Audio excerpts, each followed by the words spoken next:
Baik, selamat malam Bapak Ibu dan Saudara terkasih di dalam Tuhan. Shalom. Shalom semuanya. Sekali lagi saya mau mengajak Bapak Ibu dan Saudara terkasih yang masih belum meng-on-kan kameranya, silakan dibuka supaya kita sama-sama bisa melihat wajah Bapak Ibu yang cantik-cantik dan ganteng-ganteng ya. Dan kita bisa mengekspresikan diri kita dalam memuji dan memuliakan Tuhan. Puji Tuhan, Bapak, Ibu, dan Saudara terkasih, kalau pada malam hari ini kita boleh diberikan suatu kesempatan lagi untuk bersama-sama bersekutu di dalam Tuhan. Kita rindu memuji dan memuliakan Tuhan, serta kita rindu untuk mendengarkan setiap firman-Nya yang boleh kita terima pada malam hari ini. Dan itu bisa menjadi berkat buat Bapak, Ibu, dan kita semua. Amin. Mari saat ini kita mau siapkan hati kita. Kita mau buka persekutuan doa pada malam hari ini dengan tanda kemenangan Kristus hanya di dalam satu nama Bapa dan Putra dan Roh Kudus. Amin. Bapa yang penuh kasih, kami bersyukur dan berterima kasih Tuhan, berkat kemurahan-Mu, berkat penyertaan-Mu yang selalu ada buat kami. Berkat-berkat-Mu melimpah boleh kami terima Tuhan. Tidak pernah henti, tidak pernah putus Tuhan di dalam setiap hari-hari kami Tuhan. Ketika kami boleh melewati hidup kami, sekalipun ada masalah, kami tahu dan kami tetap percaya Tuhan, kami memiliki Allah yang baik, Allah yang begitu peduli akan kami Tuhan. Dan kalau pada malam hari ini, kami mau buka hati kami rindu Tuhan untuk memberikan dan menaikkan syukur kami di hadapan-Mu. Ya Bapa, ini diri kami, ini kerinduan kami Tuhan. Semua karena anugerah-Mu yang begitu besar. Semua karena kasih karunia-Mu yang memampukan kami untuk menjadi pribadi yang lebih baik lagi hari demi hari. Karena kami tahu Tuhan, di setiap musim hidup kami, di sepanjang hidup kami terus mau tetap pegang Engkau, satu-satunya Allah kami, satu-satunya Bapa kami yang sungguh mengerti kami.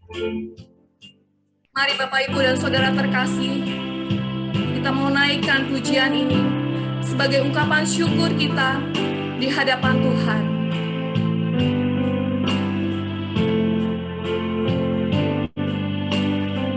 Sama-sama kita mau katakan, semusim berlalu, namun Kau selalu pelihara aku.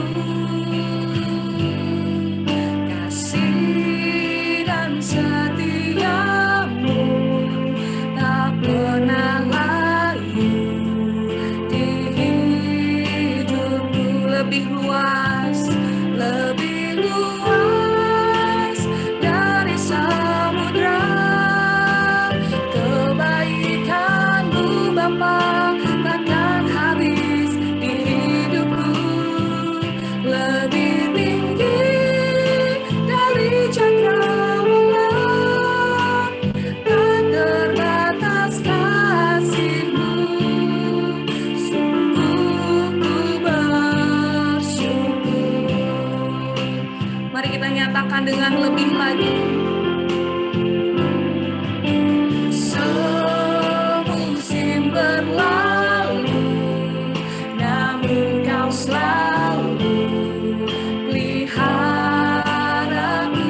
Kasih dan setia-Mu, kasih dan setia-Mu tak pernah layu di hidupku. Lebih luas dari samudra. Kebaikan-Mu Bapa takkan habis di hidupku. Lebih tinggi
bersyukur Tuhan. Terbatas kasih-Mu.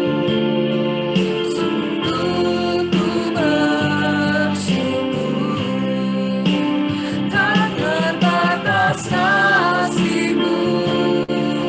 Sungguh ku bersyukur, kami naikkan syukur kami di hadapan-Mu Tuhan. Terima kasih buat anugerah-Mu atas hidup kami, atas segalanya yang boleh kami terima karena Engkau baik. Terima kasih Tuhan, kami bersyukur buat kasih setia-Mu, buat cinta-Mu yang tanpa batas. Kami bersyukur. Haleluya. Terima kasih Tuhan. Terima kasih Tuhan buat segala yang boleh kami terima Tuhan.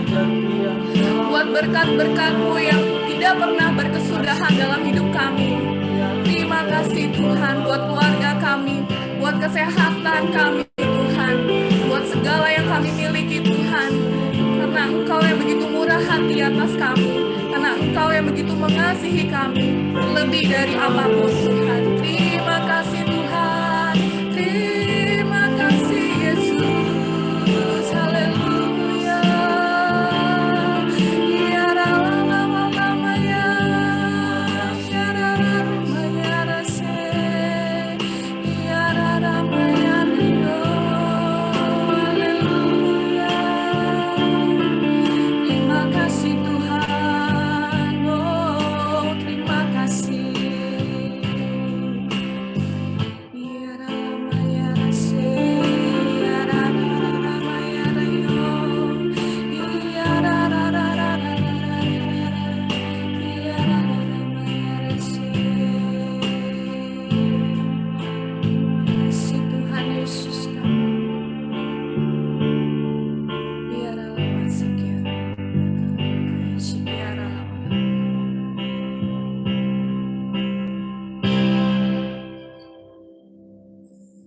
Benar Tuhan, sungguh kami bersyukur dan berterima kasih. Bukan karena kuat dan gagah kami, bukan karena pribadi kami yang hebat Tuhan. Itu semua karena kasih karunia yang boleh kami terima. Karena kami adalah anak-Mu, karena kami adalah murid-Mu, karena kami adalah hamba-Mu Tuhan. Terima kasih Yesus, terima kasih Allah Tuhan. Ya Bapa, kalau sebentar kami rindu Tuhan untuk senantiasa mengagungkan Engkau melalui puji-pujian kami. Kami percaya dan kami berharap Tuhan, Engkau akan disukakan dengan pujian kami. Engkau akan, dan kami mau naikkan pujian kami dengan penuh sukacita, dengan penuh senyuman Tuhan. Dan terimalah setiap puji-pujian kami. Dan untuk mengagungkan Engkau. Terima kasih Bapa, terima kasih Tuhan. Saat ini kami siap untuk memuji dan memuliakan Engkau. Kemuliaan hanya di dalam nama Bapa dan Putra dan Roh Kudus, seperti pada permulaan, sekarang, selalu, dan sepanjang segala abad. Amin. Bapak, Ibu, dan Saudara terkasih, kita sudah siap untuk memuji Tuhan. Kita mau masuk ke dalam gerbang Tuhan. Kita mau menari buat Dia. Kita mau masuk ke dalam halamannya dengan puji-pujian. Mari bersama-sama kita mau tepuk tangan. Kita mau nyanyi buat Tuhan. Kita mau bergoyang buat Tuhan. Sama-sama kita mau katakan, mari masuk gerbangnya dengan hati bersyukur, halamannya dengan pujian, penuhi baitnya dengan nyanyian syukur, hadiratnya penuh sukacita. Sebab Tuhan, Dia baik dan anugerahnya kekal selama-lamanya. Amin. Sebab Tuhan Dia baik dan anugerahnya kekal selama-lamanya. Amin. Dengan lebih sukacita lagi kita mau katakan, Kita mau masuk gerbang Tuhan dengan hati yang penuh syukur. Mari masuk gerbangnya dengan hati bersyukur. Halamannya dengan pujian. Haleluya. Penuhi baiknya dengan nyanyian syukur. Hadirannya penuh sukacita. Sebab Tuhan sungguh baik, sebab Tuhan Dia baik, dan anugerahnya kekal selama-lamanya. Amin. Sebab Tuhan Dia baik, Tuhan Dia baik, dan anugerahnya kekal selama-lamanya. Amin. Boleh dengan tepuk tangan kita. Sebab Tuhan Dia baik, dan anugerahnya kekal selama-lamanya. Amin. Sebab Tuhan Dia baik, dan anugerahnya kekal selama-lamanya. Amin. Selama-lamanya. Selama-lamanya. Amin. Selamanya. Selama-lamanya. Amin. Puji nama Tuhan. Berikan sorak-sorai tepuk tangan buat Tuhan kita Yesus Kristus. Sekali lagi kita mau memuji Tuhan karena Dia adalah gunung batu kita. Dia adalah keselamatan kita. Hidup kita di dalam Tuhan selalu aman dan kita tidak akan gentar bersama dengan Allah. Amin. Mari sama-sama kita mau katakan dengan penuh iman bahwa Tuhan Allah adalah gunung batuku. Dia adalah kota bentengku.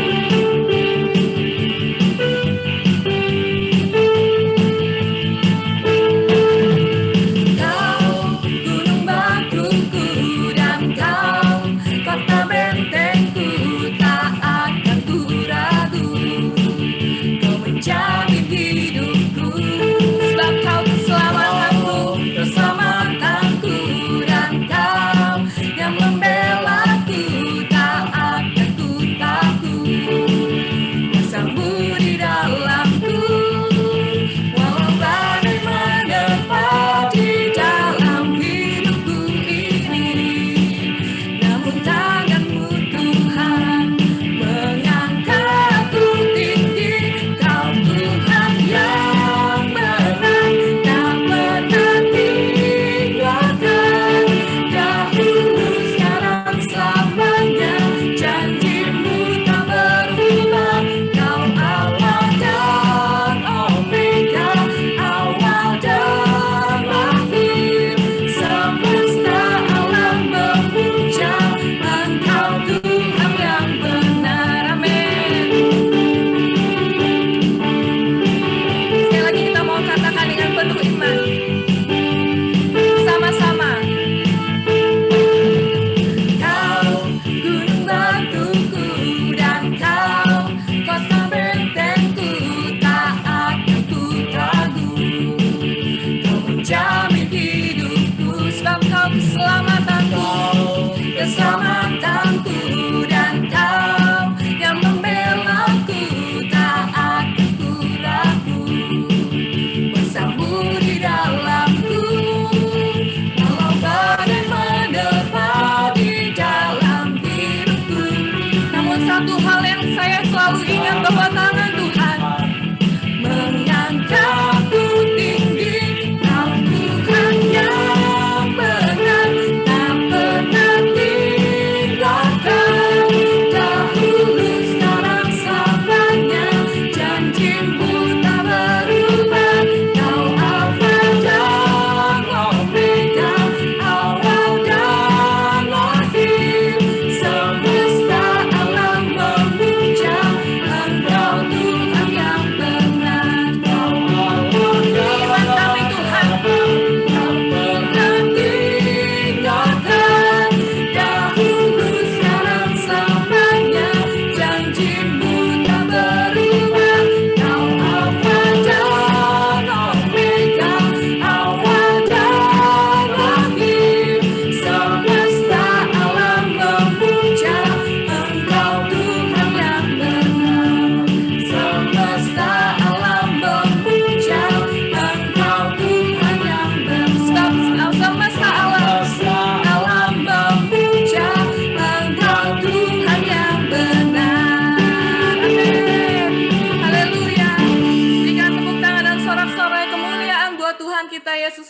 Yesus.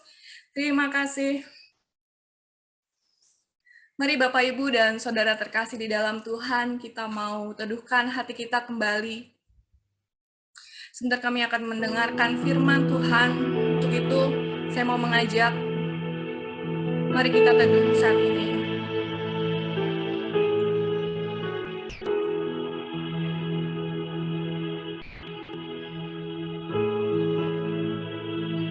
Allah Bapa yang baik, di dalam keadaan kami yang tidak menentu saat ini, Tuhan, kami tahu banyak kekhawatiran, banyak ketakutan,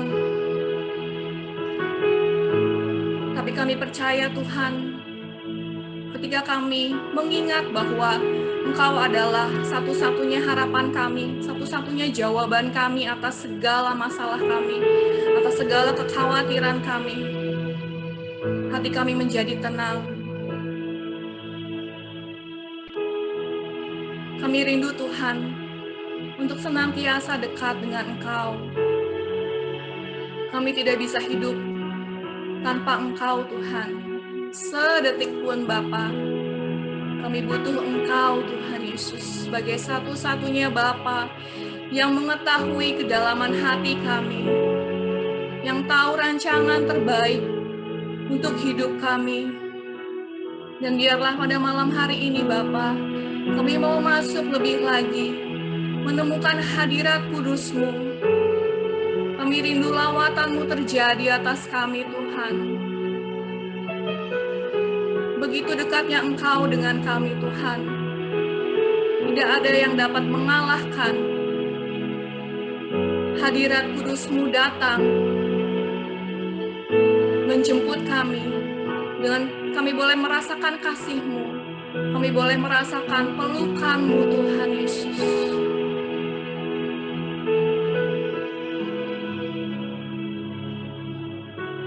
Dan kami mohon, Tuhan, jangan biarkan Engkau meninggalkan kami. Dan biarlah kami boleh haus akan kasih-Mu, Bapa. Dan inilah kami mau berikan hati kami. Kami mau serahkan hidup kami seutuhnya hanya di dalam Engkau, Tuhan. Saat ku menyembah-Mu, Roh-Mu bekerja. Saat ku memuji-Mu, Kau bertahta di atas pujian. Saat kami menyembah Kau, saat ku menyembah-Mu, Roh-Mu bekerja. Saat ku memuji-Mu, Kau bertahta di atas pujian. Ku angkat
saat ini. Tuhan Yesus rindu Engkau datang kepadanya. Pandang kekudusan-Mu,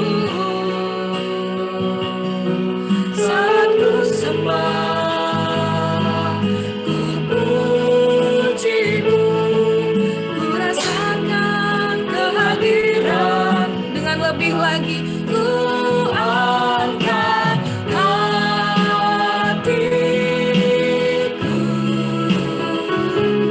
ku pandang kekudusan-Mu, saat ku sembah, ku puji-Mu, ku rasakan kehadiran-Mu Tuhan. sebab hadirat-Mu Tuhan. Hadirat-Mu memenuhiku, hadirat kudus-Mu penuhi bait-Mu, Dan ku tersungkur menyembah-Mu, yang ku nampak hanya kemuliaan-Mu. Hadirat-Mu memenuhiku,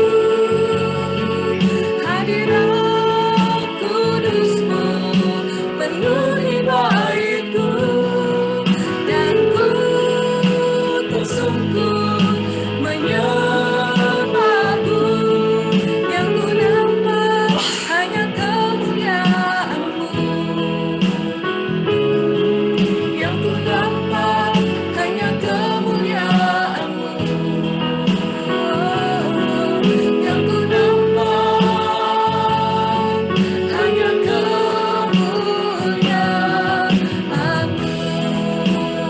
ini sembah kami di hadapan-Mu Tuhan.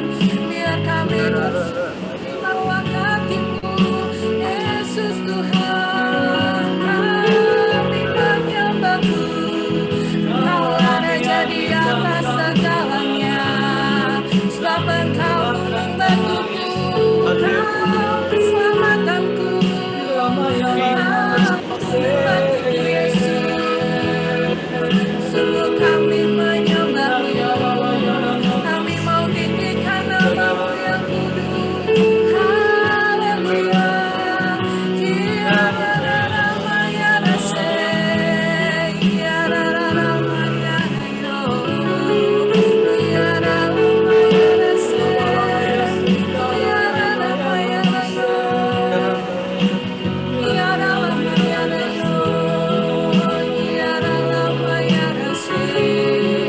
Yesus Tuhan,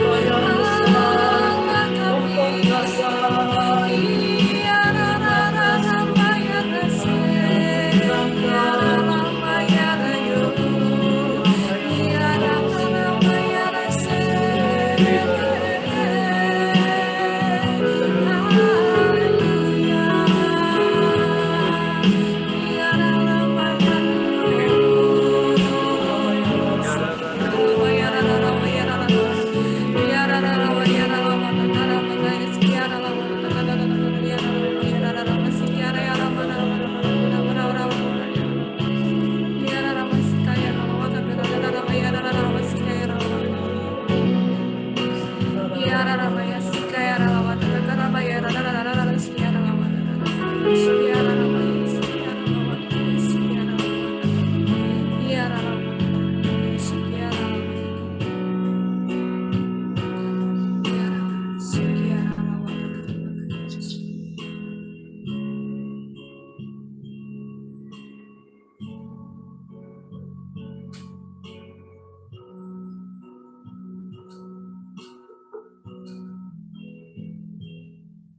Sungguh benar Bapa, kami boleh merasakan hadirat-Mu.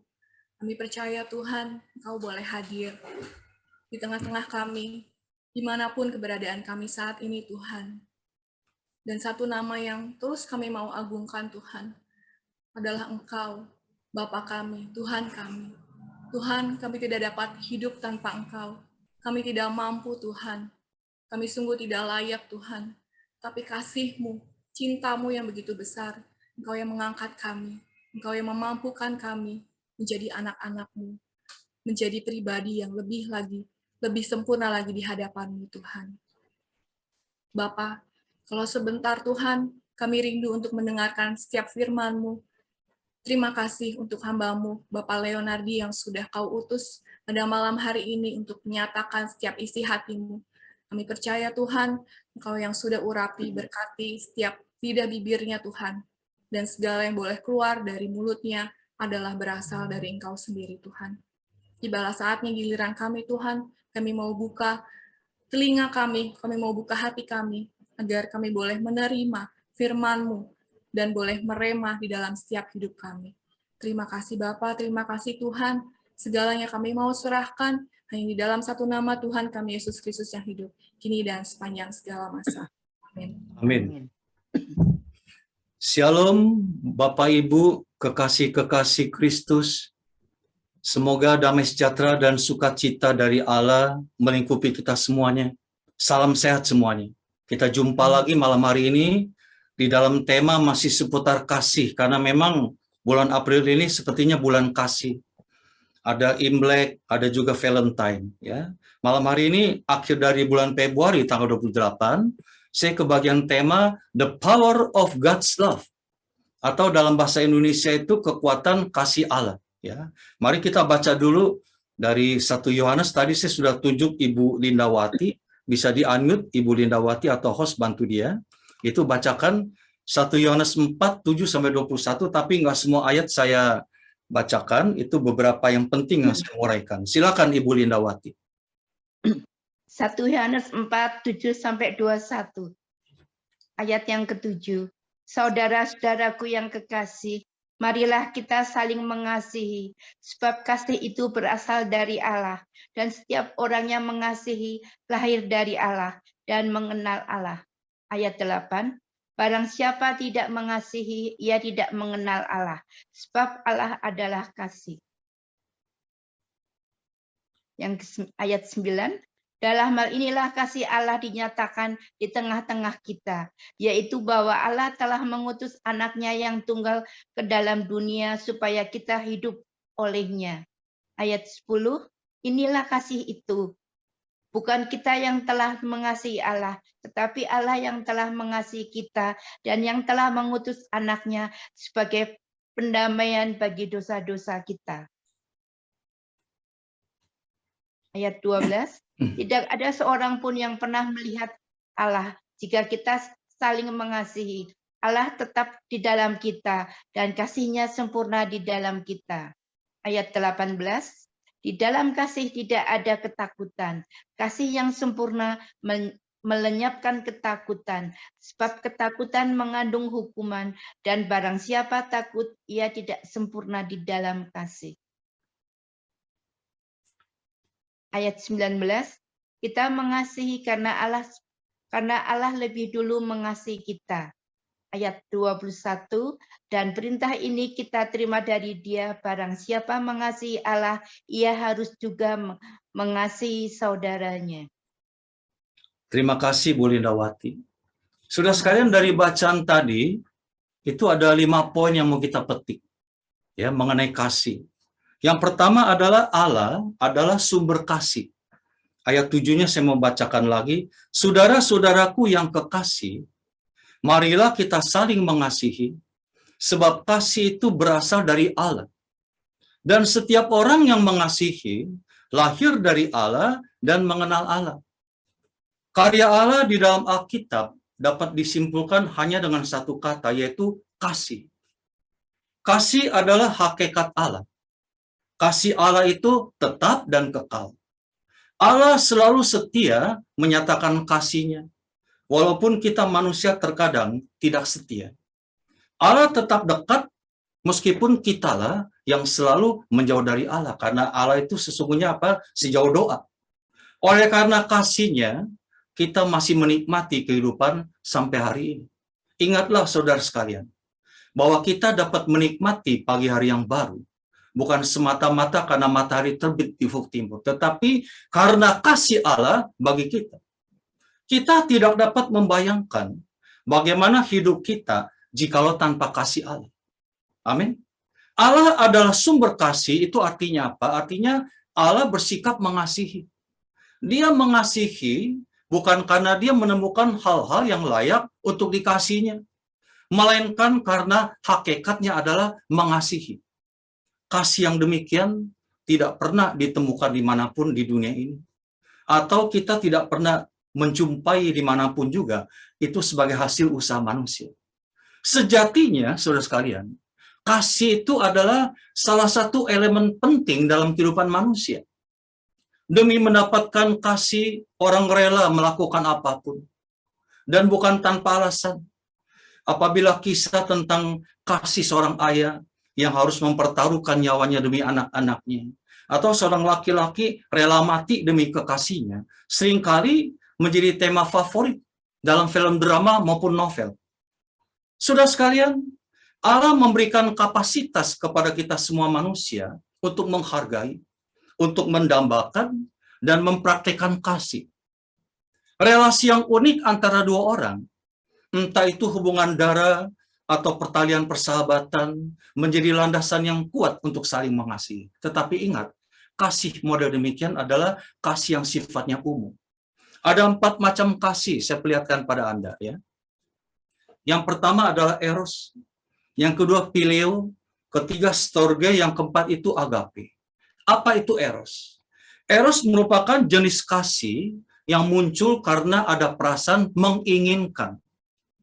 Eros itu lebih sering digunakan untuk menggambarkan cinta kasih kepada lawan jenis. Ya, kasih eros ini sering muncul secara tiba-tiba tanpa direncanakan. Karena apa? Karena melibatkan jiwa dan perasaan. Tetapi secara konseptual iman Kristiani, eros merupakan kasih yang perlu dijaga dalam hubungan pasutri. Karena gampang bosan kasih eros ini. Hanya pertama saja semangat, masih cantik, masih seksi, dan sebagainya. Lama-lama redup seiring berubah fisik. Itu kasih eros. Maka erostik itu dari kata eros ini. Hati-hati yang pertama. Yang kedua, phileo ini adalah kasih yang biasa terjadi di lingkungan persaudaraan atau persahabatan. Artinya apa kasih ini, visinya? Kasih ini muncul karena saling menguntungkan, saling menyenangkan, saling mengagumi. Akibatnya apa? Selama masih menguntungkan, oke, masih ada kasih.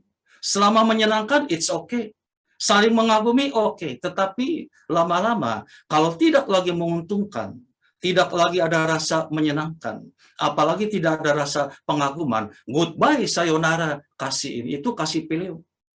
Yang ketiga, kasih storge lebih tinggi tingkatnya, menggambarkan kasih sayang yang ada dalam keluarga. Kasih yang mendalam dan penuh perhatian antara orang tua dengan anak-anak, suami istri, saudara kandung, dan lain sebagainya. Tapi saya ingatkan, 3 jenis kasih yang pertama, eros, philia, storge atau agape, itu kasih yang umum.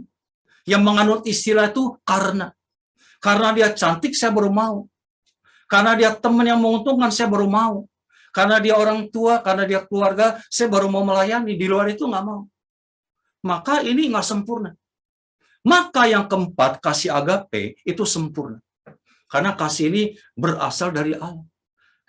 Kasih yang tak bersyarat, yang pakai istilah walaupun. Walaupun kita berdosa, Allah tetap mencintai kita. Ini kasihnya Allah yang mencintai kita manusia tanpa syarat. Allah mengasihi kita walaupun kita orang berdosa. Ini kasih agape yang sangat tinggi tingkatannya, yang sempurna. Karena bukan berasal dari dunia. Nah, kemudian kita bertanya, kalau begitu, apakah manusia bisa gak mengasihi orang lain dengan kasih agape? Jawabnya bisa. Bagaimana caranya? Manusia pertama-tama harus dibungkus dengan kasih Allah lebih dulu. Lewat kasih Allah yang telah mengalir dalam dirinya, barulah manusia mempunyai kekuatan kasih untuk mengasihi sesamanya dengan kasih yang tanpa pamrih. Maka ketika orang ini mengasihi, bukan karena orang yang dijumpai itu orang baik, orang berjasa, menguntungkan, bukan. Tetapi karena kasih Allah yang telah mengubah orang tersebut dan menjadikannya sebagai orang yang pengasih. Amin.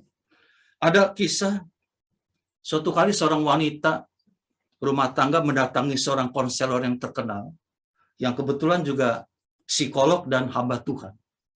Si wanita ini bercerita tentang suaminya dengan kebencian dan kemarahan yang meluap-luap. Ia berkata bahwa ia tidak tahan lagi hidup dengan suaminya. Karena ada 10 tahun nggak berubah. Disiksa terus, dikasari. Suaminya pemarah, pemabuk, pemukul, dan sebagainya. Karena itu wanita ini minta diceraikan. Tapi sebelum diceraikan, dia ingin membuat rencana balas dendam atas semua sakit hati yang dialami selama ini. Sang konselor kemudian mengajak wanita ini hening sejenak. Nggak ada doa, nggak ada firman Tuhan, nggak ada kata-kata yang keluar. Hanya dari mulutnya keluar sebuah lagu yang sangat indah dan menyejukkan hati. Kasih dari surga memenuhi tempat ini. Kasih dari Bapa surgawi. Kasih dari Yesus mengalir di hatiku, membuat damai di hidupku, mengalir kasih dari tempat tinggi, mengalir kasih dari takhta Allah Bapa, mengalir, mengalir, mengalir dan mengalir, mengalir, memenuhi hidupku. Si konselor mengajak wanita ini latihan lagu ini berulang-ulang. Kemudian dia berkata, "Nyonya sekarang pulanglah. Seolah-olah nggak pernah terjadi apa-apa. Bersabarlah sedikit demi sedikit waktu lagi agar Anda dapat balas dendam sakit hati itu. Tetapi saran saya, tiap pagi pas bangun tidur atau malam sebelum tidur, nyanyikan lagu kasih dari surga. Kemudian cobalah untuk menunjukkan seolah-olah Anda sangat mencintai suami Anda. Tiap pagi berikan secangkir kopi dan roti kesenangannya, sambil mengatakan bahwa Anda mengasihinya. Ketika dia melakukan sesuatu yang tidak baik dan kasar, cobalah nyonya tersenyum kepadanya sambil nyonya dalam hati nyanyi kasih dari surga. Bersabarlah untuk mendengarkan keluh kesah atau petualangan-petualangannya sepanjang hari, sehingga dia berpikir bahwa Anda sangat mengerti akan dia. Kemudian setelah 2 bulan, barulah Anda menyatakan kepada suami, Anda minta cerai dengannya. Wah, itu akan menjadi seperti sebuah bom yang sangat menghancurkan hati. Sahut wanita tersebut, wah ini ide yang bagus Pak. Akhirnya wanita ini pulang ke rumahnya dengan rencana ide yang jitu tadi. Nah 2 bulan setelah itu si wanita tersebut datang kembali menemui si sang konselor. Maka bertanyalah si konselor, apakah sekarang nyonya sudah siap menceraikan suami Anda? Si wanita itu menjawab, bercerai? Saya tidak akan pernah lagi punya rencana untuk menceraikan suami saya, Pak. Sekarang saya benar-benar mengasihinya. Sudah sekalian, jika kita menginginkan situasi yang lebih baik di rumah atau di kantor, kita tidak perlu menuntut orang lain untuk berubah. Mulailah perubahan itu dari diri kita sendiri. Ketika kita menunjukkan bahwa kita memulai perubahan dari diri kita sendiri, maka itu akan memberi inspirasi dan memotivasi orang-orang sekitar kita untuk berubah. Semuanya karena kekuatan kasih Allah yang memampukan kita untuk bisa menerima orang lain seperti apa adanya. Amin. Ini yang pertama. Kemudian kita lihat yang kedua, melalui kasih Allah dikenal. Tadi sudah dibacakan ayatnya 8 dan 12, saya bacakan lagi. Barang siapa tidak mengasihi, ia tidak mengenal Allah. Sebab Allah adalah kasih. Tidak ada seorang pun yang pernah melihat Allah. Jika kita saling mengasihi, Allah tetap di dalam kita dan kasih-Nya sempurna di dalam kita. Sudah sekalian, kita tidak pernah melihat Allah. Nggak kelihatan sebab Dia adalah Ruh. Apa yang dapat kita lihat dan alami selama ini adalah efek dari hasil kerjanya. Misalnya kita lagi pelayanan atau doa, kita mengalami sukacita, damai, ada kekuatan, ada ketenangan. Itu berarti Roh Allah hadir. Wujudnya nggak kelihatan. Tapi efeknya kita tahu ini Allah hadir. Seperti kalau kita lihat angin. Siapa sih yang pernah lihat angin di sini? Warnanya apa angin? Dari mana datangnya kita nggak tahu. Tapi kita mengenali angin dari efeknya. Dingin. Rambut saya berkeriapan. Kumis saya pun juga goyang. Ya, rumput-rumput atau sampah bertebangan. Itu angin. Demikian juga listrik. Kita nggak pernah lihat wujud listrik karena nggak pernah kelihatan. Tapi kita tahu itu listrik dari efeknya. Pegang bisa kena strum. AC, kulkas, ya, lampu nyala karena efek dari listrik. Efek dari Allah adalah kasih. Ketika Allah datang kepada manusia lah, maka manusia itu dibungkus dengan kasih Allah. Nah, sekarang pertanyaan. Jadi bagaimana sejatinya kita manusia mengenalkan Allah yang tidak berwujud itu kepada orang lain yang belum mengenal Allah? Jawabannya tentu dengan cara mengasihi. Saya ajak Anda lihat satu ayat ini, ya. 1 Korintus 13 ayat 4, kasih itu sabar. Kasih itu murah hati. Kasih tidak cemburu. Kasih tidak memegahkan diri. Kasih tidak sombong. Kasih itu kan Allah. Allah adalah kasih. Saya ganti kasih itu dengan Allah. Allah itu sabar. Allah itu murah hati. Allah tidak cemburu. Allah tidak memegahkan diri. Allah tidak sombong. Nah, jadi kalau kita ini sabar, kalau kita ini murah hati, sejatinya lah kita sudah mengenalkan dan mencerminkan Allah yang adalah kasih itu kepada orang sekitar kita. Ini ada kisah nyata lagi. Ada satu keluarga Katolik yang sederhana, terdiri dari 4 orang. Suami, istri, dan 2 anak, laki perempuan gitu ya. Sang ibu ini aktif di PD Karismatik, sedangkan suami dan 2 anaknya itu nggak pernah datang. Hanya seminggu sekali ke gereja, sebagaimana lazimnya orang Katolik pada umumnya. Nggak pernah aktif. Dalam hatinya, sang ibu ini sebetulnya ingin menginjili suami dan 2 anaknya. Karena mereka belum percaya kepada Tuhan.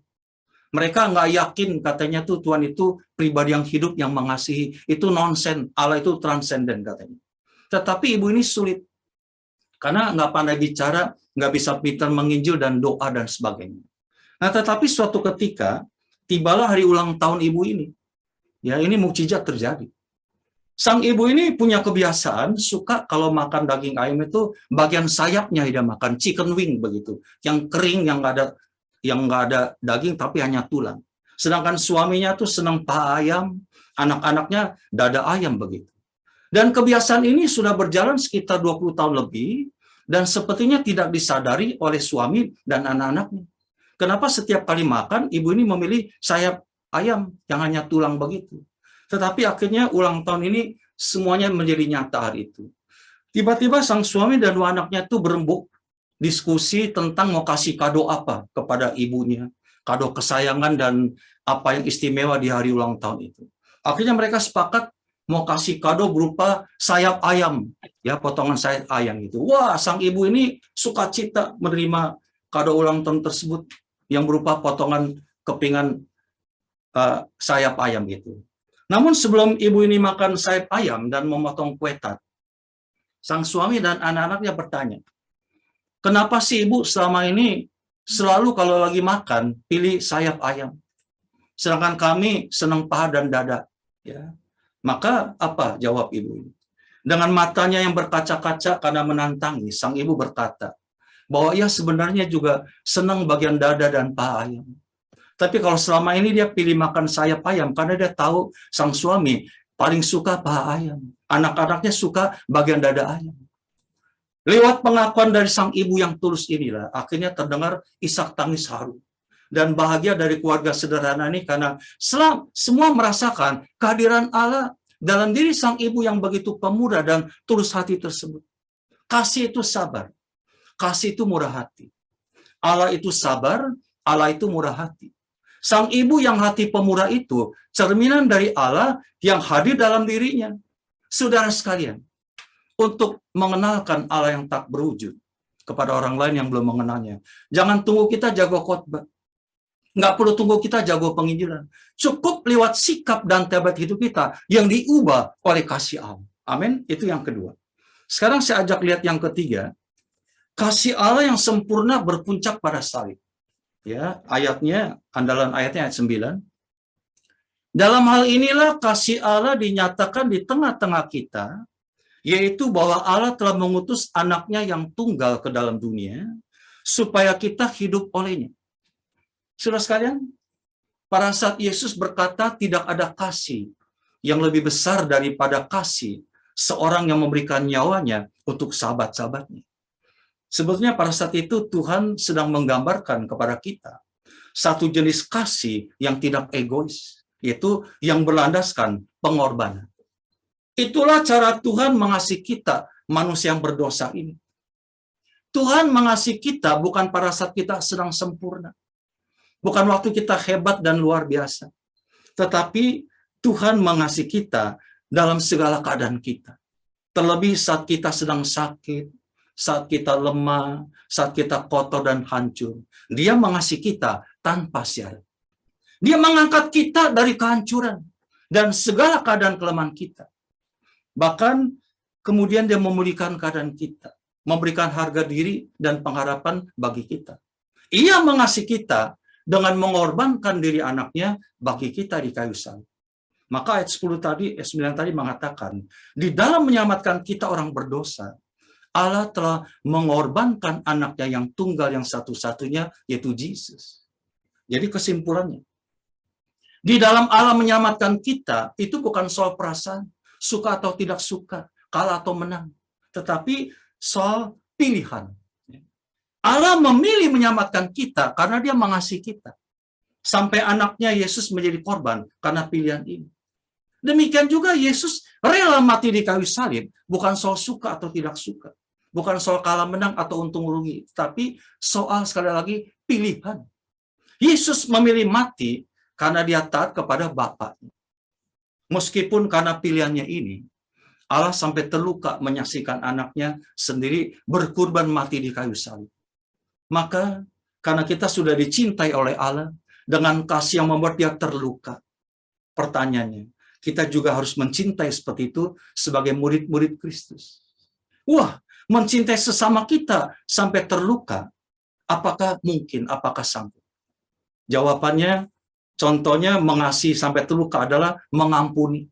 Ya, karena kita mengampuni, kita mengasihi bukan hanya orang-orang yang hebat, orang yang bisa balas kasih, bukan. Musuh kita pun harus kita kasih. Dan kalau kita mengasihi musuh artinya apa? Terluka karena masih mengampuni. Bagi sebagian orang mengampuni itu mungkin sulit. Karena salah satu sebabnya adalah ego dan gengsi kita. Ya, saya kan benar, dia yang salah, mana mungkin saya mengampuni. Kalau saya mengampuni berarti saya ngaku salah, nggak ada yang mau. Maka bagi sebagian orang, mungkin bagi orang ini lebih mudah nyumbang uang banyak, nggak terluka, tetapi mengampuni itu terluka. Tetapi sudah sekalian, seperti Allah dalam mengampuni kita bukanlah soal perasaan suka atau tidak suka. Juga bukan soal menang atau kalah, tetapi suatu pilihan. Allah memilih mengampuni kita karena dia mengasihi kita. Ini ada cerita lagi begini. Ini kisah nyata juga. Saya senang kisah nyata. Ada seorang anak kecil umur 10 tahun namanya Yosua. Pada suatu hari Natal dia dihadiahi sama orang tuanya itu sebuah sepeda yang sudah lama didambakannya. Setiap hari sepeda barunya itu dinaiki dengan sangat sukacita. Tetapi suatu hari tiba-tiba sepedanya hilang dari tempat penyimpanan sepeda. Ternyata sepedanya itu dicuri orang.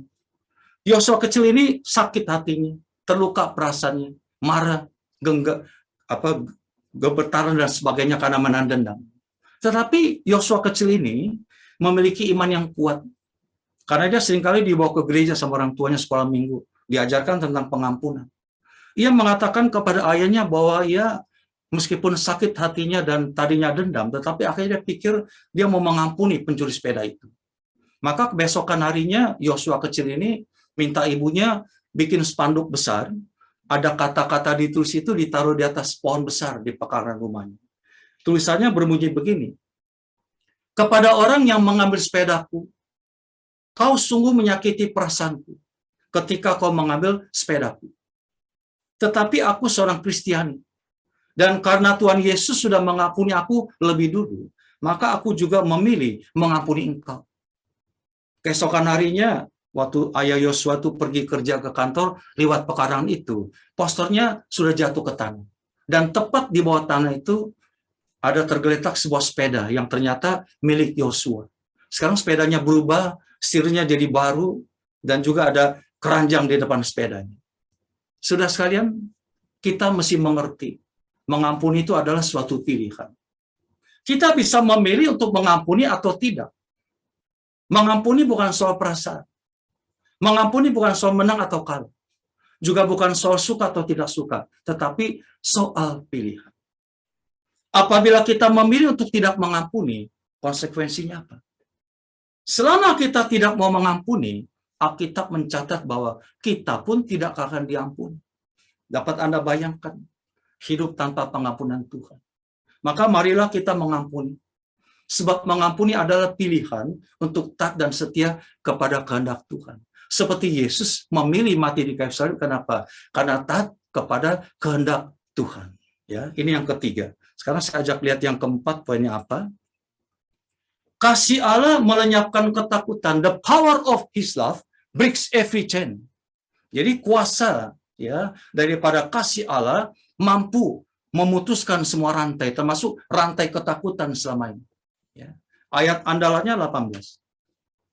Di dalam kasih tidak ada ketakutan. Kasih yang sempurna melenyapkan ketakutan. Sebab ketakutan mengandung hukuman. Dan barang siapa takut, ia tidak sempurna dalam kasih.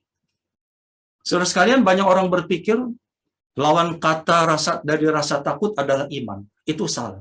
Yang benar adalah lawan kata dari rasa takut adalah kasih. Orang tua lari masuk ke dalam gedung yang sedang terbakar untuk menyelamatkan anak-anaknya. Bukan karena iman, tetapi karena kasih. Orang tua manapun akan mempertaruhkan nyawanya untuk melindungi keluarga mereka. Karena apa? Kasih pada mereka. Kasih melawan rasa takut. Amin. Ketika kasih muncul di depan pintu hati Anda, ketakutan akan kabur lewat pintu belakang. Tapi saya nggak bilang loh kalau buang angin belakang itu termasuk rasa takut yang keluar, bukan. Tetapi bisa juga terjadi seperti itu ya. Anda tidak akan bisa merasa takut dan mengasihi di saat yang bersamaan. Itu tidak akan pernah terjadi. Sebagaimana air dan minyak nggak pernah bercampur, selalu terpisah. Ketika Anda memiliki kasih yang sejati, yaitu kasih dari Allah, maka Anda tidak perlu lagi takut. Jika kasih merupakan alasan di balik semua yang Anda lakukan, maka ketakutan akan lenyap. Amin. Tetapi sebaliknya, ketika rasa takut mulai muncul dalam diri Anda, takut ini, takut itu, takut COVID, takut pekerjaan, takut kesehatan, takut masa depan, berarti ada sesuatu yang telah membuat Anda gelisah. Maka bagaimana jalan keluarnya? Maka ada baiknya Anda perlu berhenti sejenak untuk merenung. Fokuskan pikiran Anda dan ingat bahwa betapa Allah mengasihi Anda. Kemudian Anda mungkin perlu mengingatkan diri sendiri dengan suara lantang. Tuhan, Engkau benar-benar mengasihi aku. Engkau ada di sisiku, Tuhan. Aku percaya Engkau ingin aku berhasil dalam hal ini, Tuhan. Aku akan melakukannya dengan kuasa-Mu dan dengan kasih-Mu. Allah tidak ingin Anda gagal. Dia ingin Anda berhasil dengan yang sedang Anda lakukan dalam hidup ini sampai mencapai tujuan. Ketika Anda fokus pada kasih-Nya, maka Anda tidak akan merasa takut. Kasih-Nya yang sempurna mengusir semua ketakutan. Saudara sekalian, tadi saya sudah cerita sama Lian, tanggal 5 Februari kemarin, saya berkesempatan dapat anugerah dari Tuhan.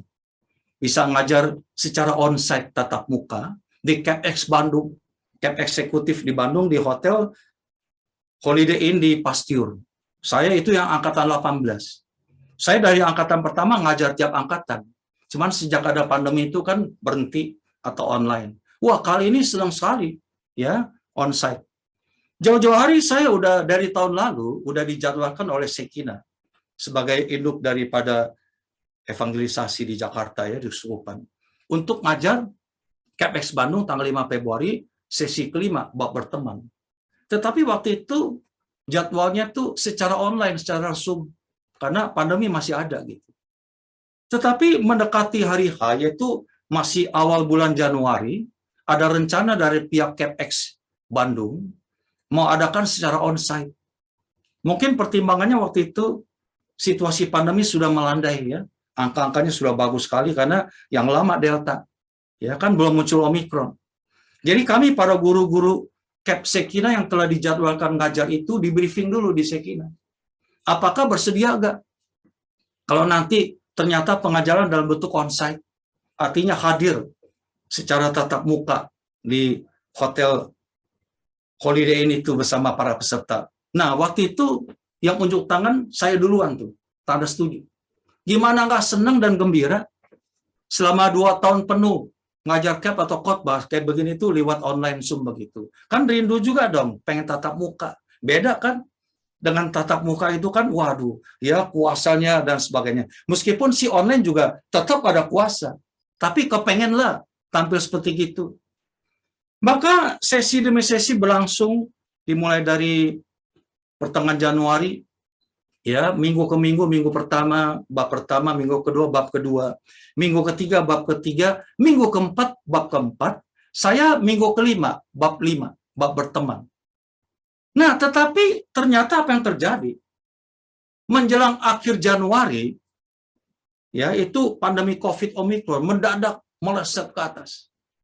Luar biasa, fantastis.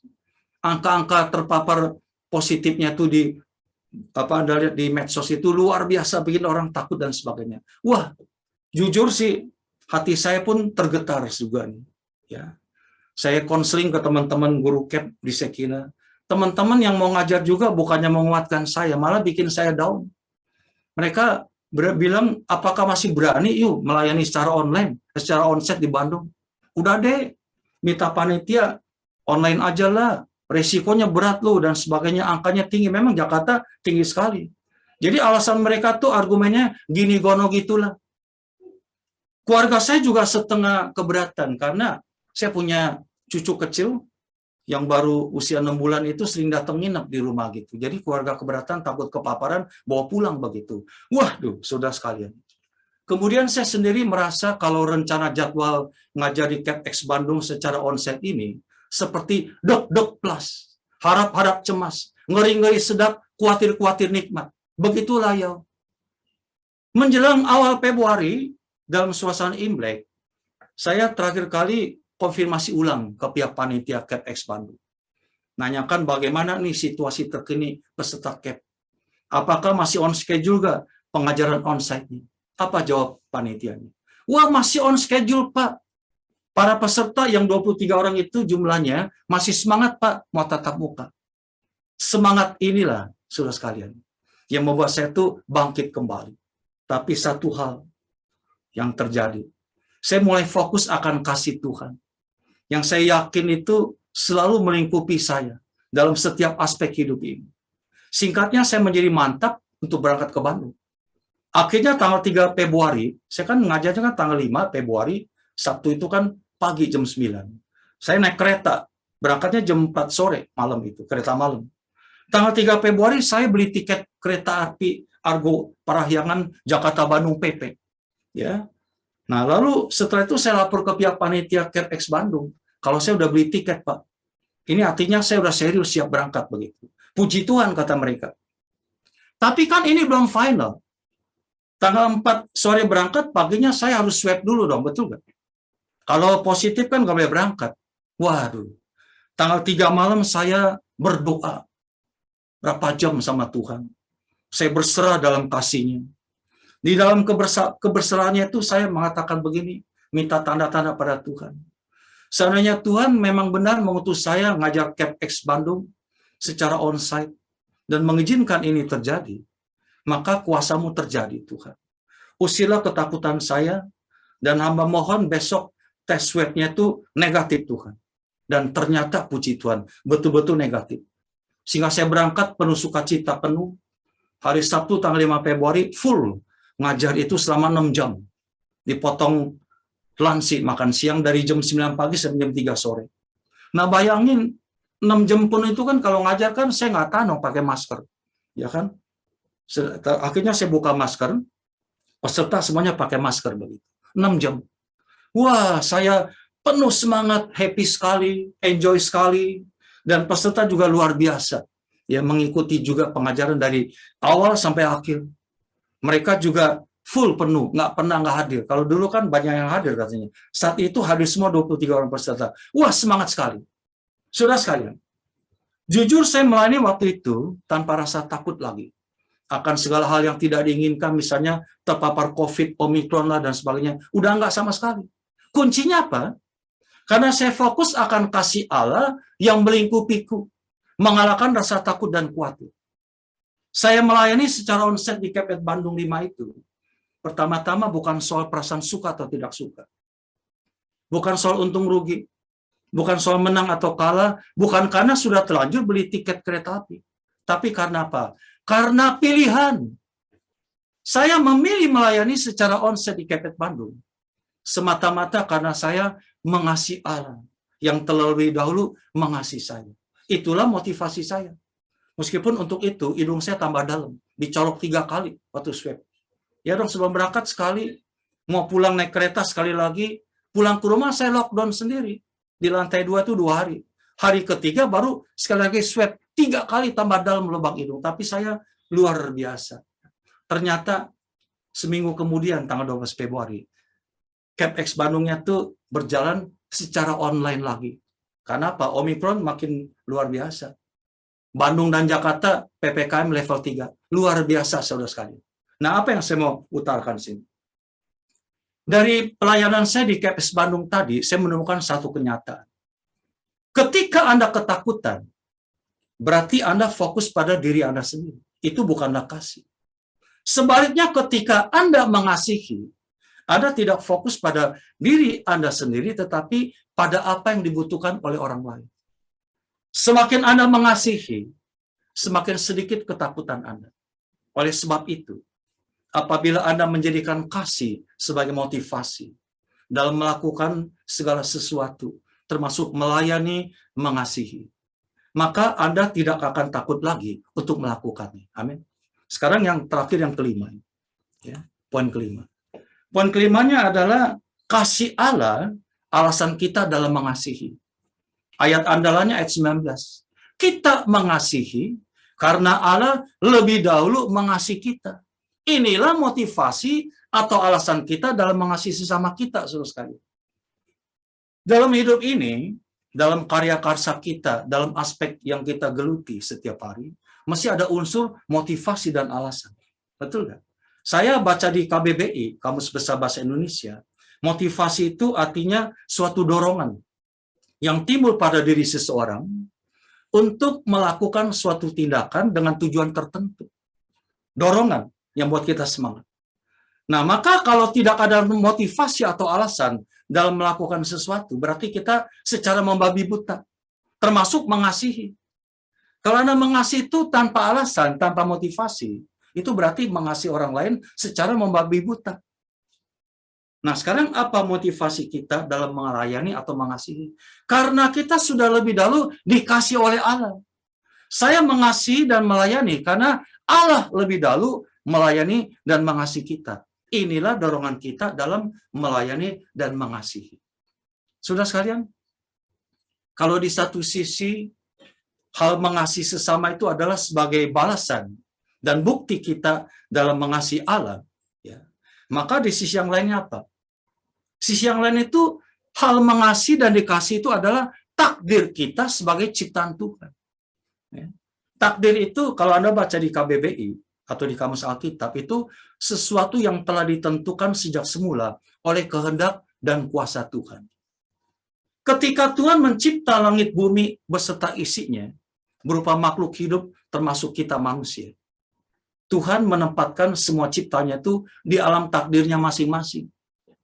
Burung-burung takdirnya di mana? Di udara. Kalau Anda lihat burung-burung itu kan selalu di udara, di laut. Ya. Nah, kalau burung-burung ini tetap berada dalam takdirnya, hidupnya happy, gembira. Ya. Tetapi suatu kali kalau burung ini keluar dari takdirnya, dia mau tidur di air, akan mati. Ikan-ikan di mana takdirnya? Di air. Ya, itu kodratnya memang di air. Nah, kalau dia selalu berada di air, berenang begitu, happy, sukacita. Tetapi coba kalau suatu kali dia berkata, saya nggak mau di air lagi, bosan, mau tidur di sofa, dia akan mati. Sudah sekalian, kalau burung-burung dan ikan itu alam takdirnya di udara dan di langit, di air. Maka kita manusia itu takdir kita di mana? Saling mengasihi dan dikasihi. Itulah alam takdir ciptaan Tuhan buat kita. Sudah sejak semula, semenjak alam tercipta, manusia ditakdirkan saling mengasihi. Kita sudah diciptakan untuk saling mengasihi. Sadarlah, sadarlah, sadarlah hai kaum manusia, cintailah sesamamu seperti dirimu sendiri. Bersama-sama kita nikmati apa yang dikaruniakannya. Saudara sekalian, jikalau kita manusia taat dan setia, selalu tinggal di alam ciptaan yang ditakdirkan Tuhan kepada kita, yaitu saling mencintai dan dikasihi, kita akan happy dan bahagia dalam hidup ini. Itu yang kita cari. Mungkin nggak ada lagi istilah luka batin atau pertikaian. Tapi kita lihat sekarang ternyata di zaman kita sekarang ini, banyak manusia yang luka batin. Amarah, pertikaian, teror, sampai perang. Seperti yang sedang terjadi. Itu tandanya apa? Banyak kita manusia di zaman sekarang ini yang sudah keluar atau mengingkari alam takdirnya. Manusia banyak merasa tidak lagi dikasih, maka nggak bisa mengasihi. Nah, karena itu sadarilah, saudara sekalian. Marilah dalam kesempatan ini kita back to basic. Kembali ke alam takdir kita kalau kita saling mengasihi. Kita saling membutuhkan satu dengan yang lain untuk mengasihi dan dikasihi. Kita manusia nggak bisa hidup sendirian. Kita saling membutuhkan satu dengan yang lain. Terakhir ada kisah nyata. Ada seorang anak kecil itu suatu hari diberikan puzzle oleh ibunya. Sang ibu berkata, "Nak, kalau kamu merangkainya dengan benar, kamu akan mendapatkan gambar anak panda yang indah kesayangan." Wah, anak ini pun girang sekali. Lalu merangkainya sedikit demi sedikit. Sementara sang ibu membantu dengan panduan-panduan dan nasihat. Tapi sang anak nggak mau dengar, nggak peduli. Dia merangkai sendiri, menaruh kepingan-kepingan puzzle itu di tempat yang salah. Akhirnya puzzle-nya terangkai berantakan. Sang anak pun tidak melihat sedikit pun gambar anak panda pada rangkaian puzzle tersebut. Dia pun marah pada ibunya. "Ibu bohong! Aku sudah lama merangkai puzzle ini. Tetapi lihatlah gambar apa ini. Ini bukan gambar anak panda kesayanganku." Sang ibu kemudian membongkar semua kepingan puzzle yang dirangkai salah itu oleh anaknya. Tapi anaknya tambah marah. "Ibu jahat. Mengapa ibu membongkar dan menyanyiakan hasil karyaku?" Ia kemudian membanting semua kepingan puzzle itu ke lantai. Sang ibu sedih melihat hal ini. Tapi kemudian memujuk anaknya untuk dengan lembut, "Mari ibu bantu menyusun yang benar." Dan kali ini akhirnya sang anak pun turuti nasihat ibunya, sedikit demi sedikit menyusun puzzle itu dibantu oleh ibunya. Akhirnya jadilah puzzle tersebut. Ya, sang anak melihat puzzle yang indah. Anak panda kesayangannya ada di situ. Ia pun memeluk ibunya dan berkata, "Terima kasih ibu. Ternyata ini benar-benar sebuah gambar yang sangat indah. Aku mencintai ibu." Sudah sekalian, kehidupan kita terdiri dari banyak kepingan-kepingan puzzle yang apabila disatukan akan membentuk sebuah lukisan kehidupan yang sangat indah.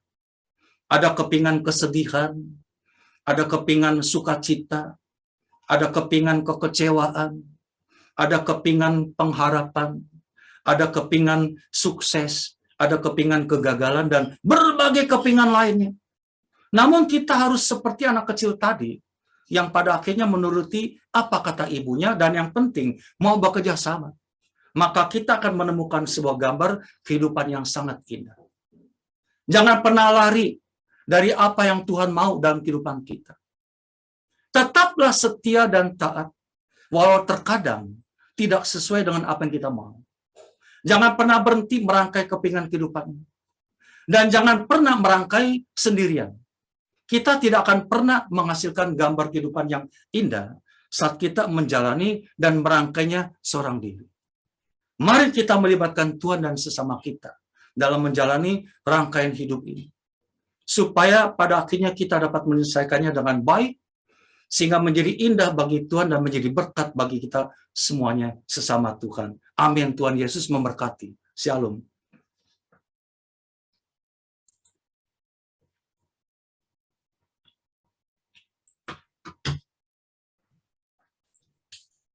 Baik, terima kasih kepada Bapak Leonardi untuk firman Tuhan yang sudah diwartakan pada malam hari ini. Terima kasih, Pak. Dan sama-sama kita belajar bagaimana kita diingatkan kembali bahwa kasih Tuhan itu mampu mengalahkan segalanya. Kasih Tuhan yang begitu sempurna mampu mengalahkan ketakutan-ketakutan kita.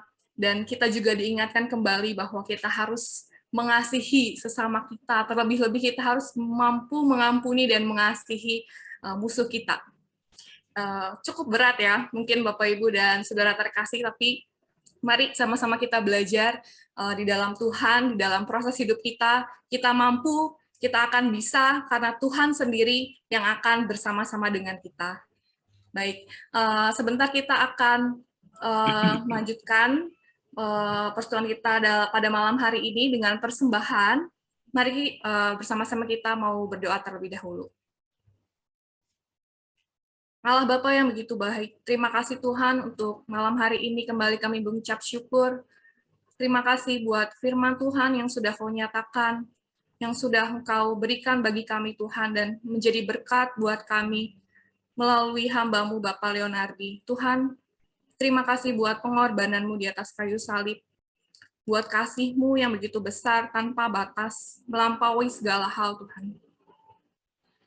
Dan malam hari ini kami juga boleh belajar bagaimana kami mau merendahkan hati kami untuk bisa mengampuni, untuk bisa terus berharap dan percaya bahwa kasih-Mu mampu mengalahkan ketakutan-ketakutan, setiap kekhawatiran dalam diri kami, Tuhan.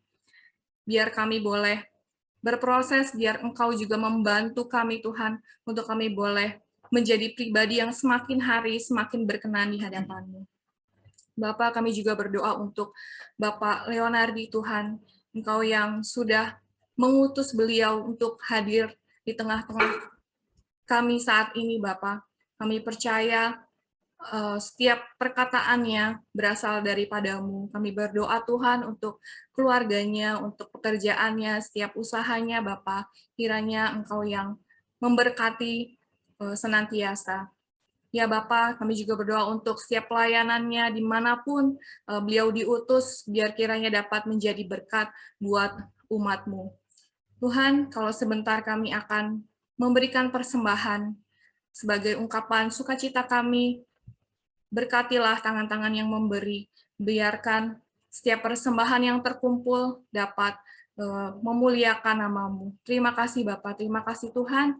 Segala hormat, syukur kami mau naikkan hanya di dalam satu nama Tuhan kami Yesus Kristus yang hidup kini dan sepanjang segala masa. Amin. Bapak, Ibu, dan Saudara terkasih, nanti di layar Anda akan tertera barcode, screen barcode untuk Bapak Ibu yang tergerak untuk memberikan persembahan dapat dengan cara men-scan barcode yang akan muncul di layar Bapak Ibu. Untuk itu, mari kita iringi persembahan dengan lagu. Kita mau bersyukur karena Tuhan baik, Tuhan sangat baik. Kami mau berserah Tuhan hanya untuk Engkau. Mari sama-sama kita mau nyatakan, Ini aku, semua milikku, ku serahkan padamu Tuhan. Penyesalan dan kebanggaan, suka dan duka, semua ku serahkan.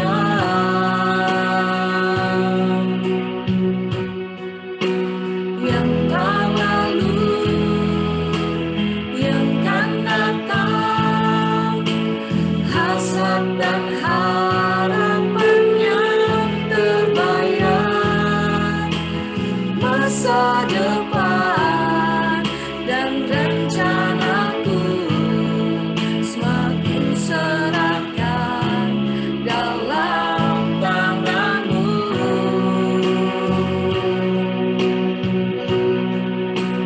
Ku persembahkan hidupku kepadamu, Tuhan. Untuk kemuliaan-Mu, ku berikan hidup ini sebagai persembahan yang berkenan padamu. Ku persembahkan hidupku kepadamu, Tuhan. Untuk kemuliaan-Mu, ku berikan hidup ini sebagai persembahan yang berkenan padamu. Ku berikan hidupku kepadamu, Tuhanku.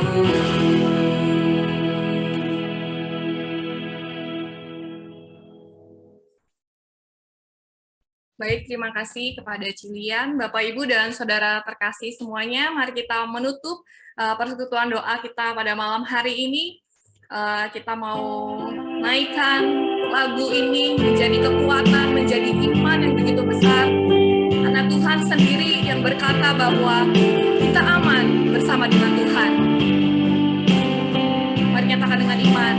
Di saat badai bergelora, ku akan tenang bersama-Mu. Bapa, Kau Raja atas semesta, ku tenang sebab Kau Allahku.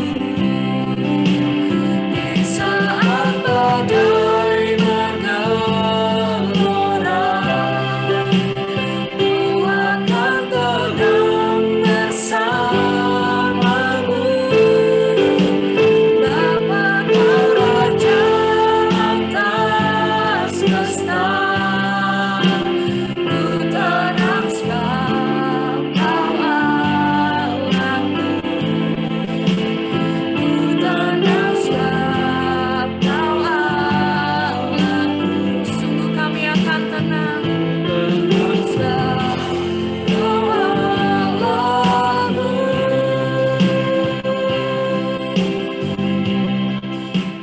Benar Tuhan, inilah iman kami, inilah keyakinan kami Tuhan, bahwa di dalam Engkau kami tenang, kami merasa aman Tuhan. Segala sesuatu yang boleh terjadi atas hidup kami tahu Tuhan adalah semuanya atas seizin Engkau. Dan begitupun Engkau tidak akan meninggalkan kami Tuhan. Segala sesuatu yang boleh Engkau kerjakan dalam hidup kami adalah semuanya sesuai dengan kehendak-Mu Bapa. Tuhan, kami juga berdoa untuk semua saudara kami, teman-teman kami yang saat ini sedang terpapar virus Omikron Tuhan. Kami percaya Engkau selalu ada bersama dengan dia.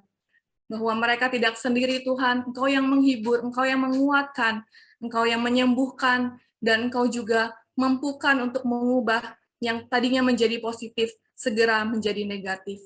Kami percaya, kami tidak mau fokus kepada virusnya Tuhan, tetapi kami mau fokus kepada Engkau, karena kami memiliki Allah yang besar, Allah yang terlebih dahsyat dari segala apapun, dan mampu mengalahkan virus-virus penyakit apapun Tuhan. Ya Bapa, pada malam hari ini Tuhan, kami juga berdoa untuk saudara kami, teman kami yang pada tanggal 24 Februari kemarin berulang tahun.